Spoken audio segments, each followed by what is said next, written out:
नमस्कार दोस्तों भारत के अंदर रिन्यूएबल एनर्जी की डिमांड काफ़ी तेज़ी से बढ़ रही है और स्पेशली अगर हम सोलर पैनल्स की बात करें, लोग अपने घरों के छत के ऊपर लगाना चाहते हैं, इंडस्ट्रीज़ में इसका इस्तेमाल हो रहा है। क्या है कि ओवरऑल जो बिजली का खर्चा है वो काफ़ी कम हो जाता है। लेकिन क्या हुआ है कि 1 जून से सरकार ने सोलर रूल्स के अंदर एक बड़ा बदलाव किया है।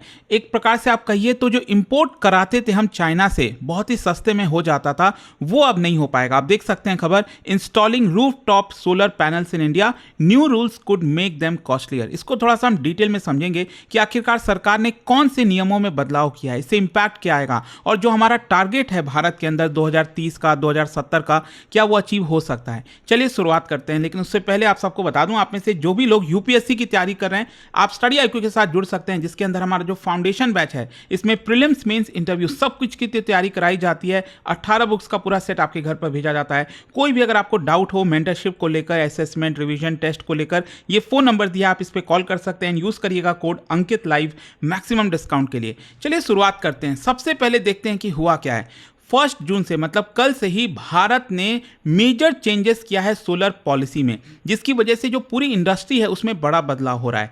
गवर्नमेंट अब ये कह रही है कि कुछ सर्टेन सोलर जो प्रोजेक्ट्स हैं, मतलब मैं आपको आगे बताऊंगा वीडियो में कौन से प्रोजेक्ट्स को लेकर, वहां पर जो भी सोलर सेल्स लगेंगे, जो भी पैनल्स वगैरह लगता है, वो डोमेस्टिकली मैन्युफैक्चर्ड होना चाहिए। आप उसको इंपोर्ट नहीं करा सकते। जो सस्ते में इंपोर्ट होता था चाइना से, वो अब नहीं हो पाएगा। तो बेसिकली जो मैन्युफैक्चरिंग कैपेसिटी है भारत के अंदर, वो बढ़ाने की कोशिश की जा रही है। अब इसको लेकर कई सारे इंडस्ट्री प्लेयर्स वेलकम कर रहे हैं कि हाँ चलो भारत को फायदा होगा, नौकरियां बनेंगी। लेकिन कई सारे लोगों को डाउट है और उनका कहना है कि इसकी वजह से जो कॉस्टिंग है वो काफी ज्यादा यहां पर बढ़ जाएगी। अच्छा, ये जो डिसीजन है वो इतना इंपॉर्टेंट क्यों है, समझिए।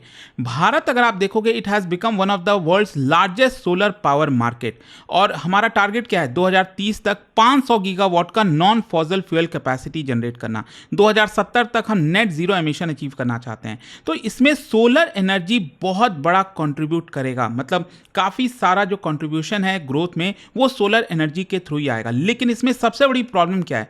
प्रॉब्लम क्या है कि India install solar projects but most of the critical manufacturing is concentrated in China. मतलब इंस्टॉल करने के लिए तो हम भारत में कर सकते हैं जितना चाहो, लेकिन जो बनकर वो तैयार हो रहा है, जिस चीज से वो बना हुआ है सोलर पैनल्स, वो एक्चुअली सब कुछ चाइना में ही कंसंट्रेटेड है। तो भारत को ये डर है कि हम सोलर सुपर पावर जनरेशन में तो बन जाएंगे, लेकिन मैन्युफैक्चरिंग में हम बहुत ज़्यादा डिपेंडेंट हो जाएंगे, और इसीलिए कहीं ना कहीं एक बड़ा चेंज किया जा रहा है। ऐसा, इस चेंज को समझने के लिए आपको थोड़ा सा समझना पड़ेगा कि जो सोलर मॉड्यूल्स होता है, पैनल्स होता है, वो किससे बना होता है। जो रॉ मटेरियल होता है ना, हम उसको पॉलीसिलिकॉन कहते हैं। फिर इससे बनता है आपका वेफर्स वगैरह, और इसी वेफर से बनता है सोलर सेल। अब इस पर ध्यान रखिएगा, जो सोलर सेल है ना, यही काफी ज्यादा इंपॉर्टेंट होता है, क्योंकि यही सेल एक प्रकार से हार्ट कह सकते हैं किसी भी पैनल का। यही सनलाइट को डायरेक्टली इलेक्ट्रिसिटी में कन्वर्ट करता है, और ये जो छोटे छोटे सोलर सेल्स होते हैं, यही खूब सारे मिलकर बन जाते हैं सोलर मॉड्यूल, और जो आपके छतों पर लगता है यही सोलर मॉड्यूल लगता है, जो पैनल्स हम जिनको कहते हैं, राइट। तो यहां पर इंपॉर्टेंट क्या है, ये जो सोलर सेल है ये काफी ज्यादा इंपॉर्टेंट हो जाता है। अच्छा, भारत की जो सोलर इंडस्ट्री है वो कैसे डेवलप हुई है, मैं आपको बताता हूं। क्या होता है कि जो सोलर सेल्स की मैंने बात की ना, ये जो सोलर सेल सबसे इंपॉर्टेंट है, इसको हम क्या करते थे, डायरेक्टली चाइना से स्पेशली इंपोर्ट करा लेते थे और भारत में लाकर उसको मॉड्यूल्स में कन्वर्ट कर देते थे। छोटे छोटे सोलर सेल बनकर मॉड्यूल्स बन जाते हैं, पैनल्स बन जाते हैं, राइट, ऐसे। तो भारत में इसकी असेंबली होती थी और उसी मॉड्यूल्स को हम सोलर प्रोजेक्ट्स में लगा दिया करते थे। एंड इसकी वजह से होता क्या था कि एक बड़ा मतलब मैन्युफैक्चरिंग कैपेसिटी हम मॉड्यूल का बन गए थे। हम सोलर सेल जो एक्चुअल में हमें बनना चाहिए था, इसकी मैन्युफैक्चरिंग हब, वो हम नहीं बन पाए थे। वो तो हम सिंपली इंपोर्ट कर लेते थे और भारत में उसकी असेंबली करके और भारत में बेच देते थे। ऐसा लगता था कि हम ही बना रहे हैं उसको, लेकिन ऐसा एक्चुअली था नहीं। तो इसी में सबसे बड़ी प्रॉब्लम थी। So India can manufacture far more panels than it can manufacture cells. मतलब सेल बनाने में हमारी वो कैपेसिटी थी ही नहीं, और अभी भी उतनी ज़्यादा नहीं है। हम सोलर मॉड्यूल्स बनाते थे, लेकिन आई होप आप समझ गए हो कि वो मॉड्यूल बनता कैसे था, सेल से बनता था। अब क्वेश्चन ये आता है कि सरकार ने 1 जून से क्या बदलाव कर दिया। बेसिकली जो भी प्रोजेक्ट्स कमीशन होंगे भारत के अंदर, ये 2 तरीके के, एक तो डोमेस्टिक मतलब आपको मैं बताता हूँ, ये जो आप देख रहे हो ना नेट मीटरिंग वाले प्रोजेक्ट्स, जो रूफ टॉप सोलर जो रेसिडेंट्स पर लगता है ना, जो रेसिडेंशियल एरियाज़ हैं छतों पर लगते हैं। फिर सरकार ने एक स्कीम भी लॉन्च किया था, पीएम सूर्य घर योजना इंस्टॉलेशन। और इसके अलावा ओपन एक्सेस प्रोजेक्ट हो गए, जैसे सोलर प्लांट जो इंडस्ट्रीज़ को डायरेक्टली इलेक्ट्रिसिटी सप्लाई करते हैं। कमर्शियल और जो इंडस्ट्रियल रिन्यूएबल पावर प्रोजेक्ट्स हैं, वहाँ पर जो सोलर पैनल्स लगे हुए होते हैं, इन जगहों पर सरकार ने मैंडेटरी कर दिया है कि सिर्फ डोमेस्टिक सोलर मॉड्यूल्स ही इस्तेमाल होंगे और domestic solar cells which is approved under ALMM list 2 वही यहां पर इसके अंदर इस्तेमाल हो सकेंगे। मतलब ये जितने भी प्रोजेक्ट्स मैंने आपको बताए, इसमें मॉड्यूल भी भारत का ही होगा, डोमेस्टिक मैन्युफैक्चर्ड होगा, और जो सोलर सेल है वो भी एक प्रकार से डोमेस्टिकली ही मैन्युफैक्चर होगा। अच्छा, ये जो मैंने लिस्ट बताई आपको ALMM, ये है क्या? ALMM का मतलब है approved list of modules and manufacture. Basically ये मेंटेन किया जाता है ministry of new and renewable energy के द्वारा, और इसका मेन पर्पज यही है कि क्वालिटी मेंटेन हो सके, डोमेस्टिक मैन्युफैक्चरिंग प्रमोशन हो, सप्लाई चेन की सिक्योरिटी हो। और ALMM लिस्ट 1 जो है उसमें सोलर मॉड्यूल्स का जिक्र है, और जो ALMM लिस्ट 2 है उसमें सोलर सेल्स का जिक्र है। आई होप आप समझ गए होंगे। क्या था कि जून 2026 से मॉड्यूल्स तो पहले से ही क्या होते थे, कवर होते थे। जो मॉड्यूल्स मैंने आपको बताया ये पहले से ही आपका था कि भारत के द्वारा ही बनाया जाएगा, वही इस्तेमाल होगा। लेकिन जो सोलर सेल्स था उस पर कोई भी मैंडेटरी नहीं था।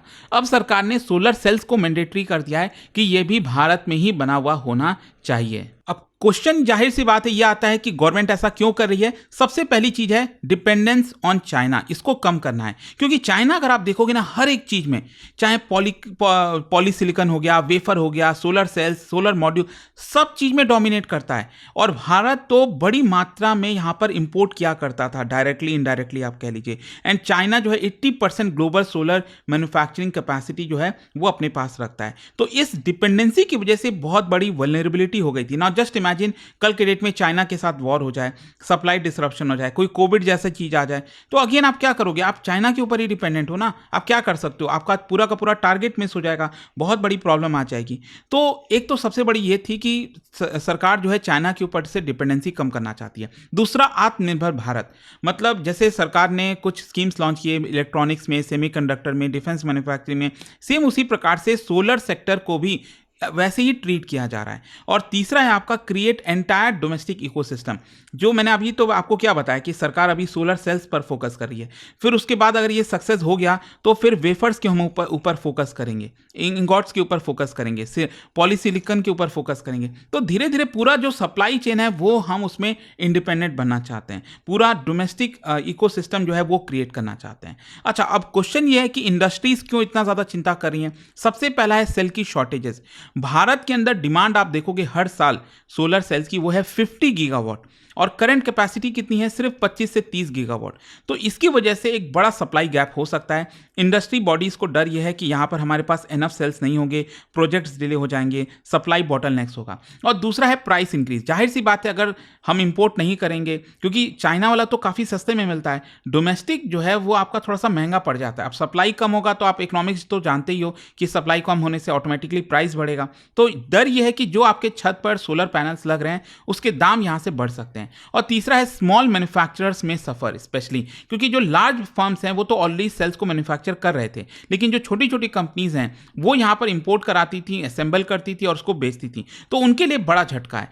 अब एक और चीज है वो है रिन्यूएबल एनर्जी के टारगेट का क्या होगा, क्योंकि अगर अचानक से सप्लाई कम हो जाएगी तो जो हमने सोचा हुआ था 2030 का टारगेट, 2070 का टारगेट, वो कैसे अचीव हो पाएगा, ये भी बड़ा सवाल उठता है। अच्छा, यहां पर एक और चीज मैं बता दूं, इसका डायरेक्ट लिंक आपको PLI के साथ देखने को मिलेगा, क्योंकि सरकार ऑलरेडी PLI इंकरेज करती है सेल मैन्युफैक्चरिंग में, मॉड्यूल मैन्युफैक्चरिंग में, इंटीग्रेटेड फैसिलिटीज में, और जो फाइनेंशियल इंसेंटिव्स है वो सारी चीजें देती हैं। तो ये जो मैंडेट है इसकी वजह से डिमांड क्रिएट होगा और यहां पर जो PLI है वो सप्लाई क्रिएट करेगी। तो दोनों की वजह से भारत की जो solar industry strategy, industrial strategy है वो यहां पर अच्छे से हो पाएगी। और लास्ट में जहां तक सवाल है इसका इकोनॉमिक इंपैक्ट भी होगा, बिल्कुल सही बात है। अगर ये सक्सेसफुल रहा, सब कुछ ठीक रहा, तो यहां पर जॉब्स क्रिएट होंगी मैन्युफैक्चरिंग में, इंजीनियरिंग में, लॉजिस्टिक्स में, मेंटेनेंस में, इंपोर्ट बिल हमारा कम हो जाएगा, एनर्जी सिक्योरिटी इंप्रूव होगी, कई सारे टेक्नोलॉजी डेवलपमेंट में प्रमोशन होगा और साथ ही साथ भारत जो है ग्लोबल एक्सपोर्ट कैपेबिलिटी अचीव कर सकता है।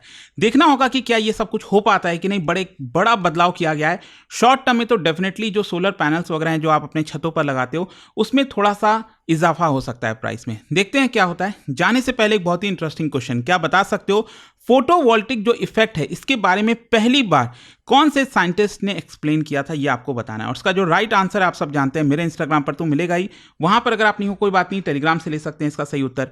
और दोस्तों जैसा मैंने आपको बताया, अगर आप यूपीएससी की तैयारी कर रहे हैं, कोई भी बैच चाहते हैं 2027, 28, 29, हर एक बैच स्टडी आई के ऊपर अब अवेलेबल है। एग्जैक्टली एक साल आपके पास बचे हैं। नया बैच हमारा 6 जून से स्टार्ट हो रहा है, जिसके अंदर प्रीलिम से लेकर इंटरव्यू तक की पूरी तैयारी कराई जाती है। मेंटरशिप, रिवीजन टेस्ट, सब कुछ आपको मिलेगा। बस आपको यूज करना है ये कोड अंकित लाइव मैक्सिमम डिस्काउंट के लिए। और ये फोन नंबर है, कोई डाउट है, प्रॉब्लम है बैच से रिलेटेड, इस पे कॉल करिए, मेरी टीम आपको अच्छे से गाइड कर देगी। स्टडी IQ IAS, आपका सिलेक्शन हमारा मिशन।